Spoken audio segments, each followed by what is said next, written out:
are you doing? Perhaps you're in the state of Colorado and you're trying to figure out how to pay your employees and withhold the correct amount of tax from their check. Well, I am here to tell you that I have a Microsoft Excel file that does basically everything for you. I'm going to show you how that works and talk about Colorado withholding for the next, let's see if we can do this in under 5 minutes. Let's really blow through this fast. So what we have here is if you're in Colorado, you're going to need to know a few things. Now they switched around things this year because there was a new W-4 in 2020. So the information that you get from your employees is a little different.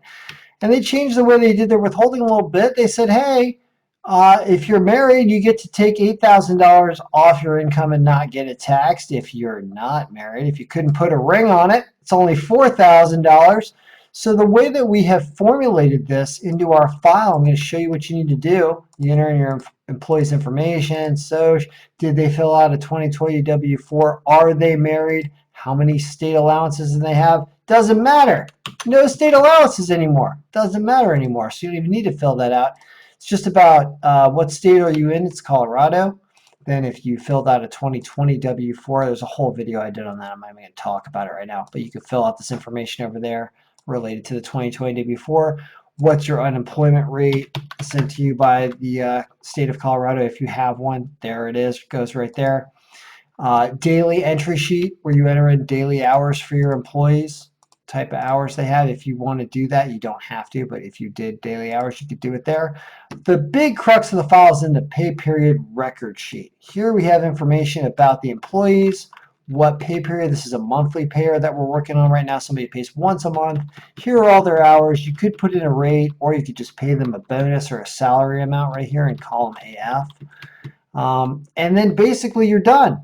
You've got a pay stub. How cool is that, right? You've got a pay stub. It's going to give you all the information you want. If there are things that you don't use, like disability, reimbursements, garnishments, you can AFLAC, you can literally delete them right off the sheet.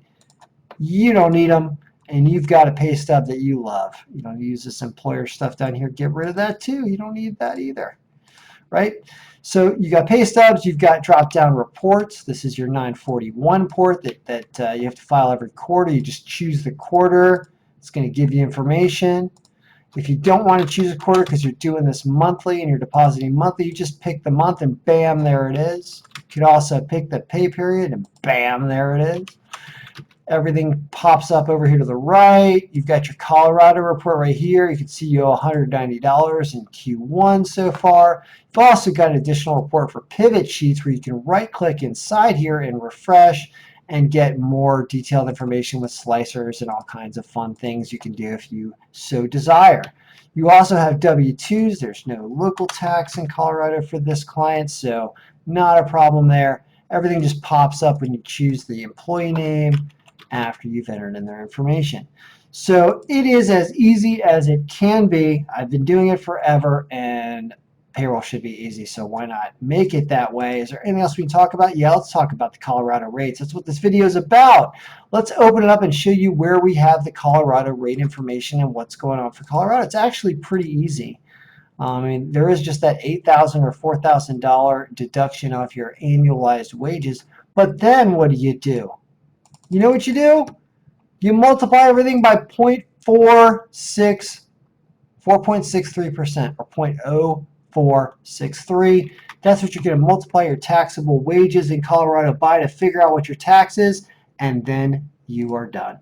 So that's about it. If you have any questions or you want to purchase one of my payroll files, they will make your life easier. You will beg me to update it next year because you will be like, I can't live without it, Ken. And that's what I do for a living. So we're out for now. Enjoy payroll in Colorado. It's a great state. It's been about 2 weeks since I've been in Colorado, and that's 2 weeks too long if you ask me. So I'll probably head back there soon. And we're out for now.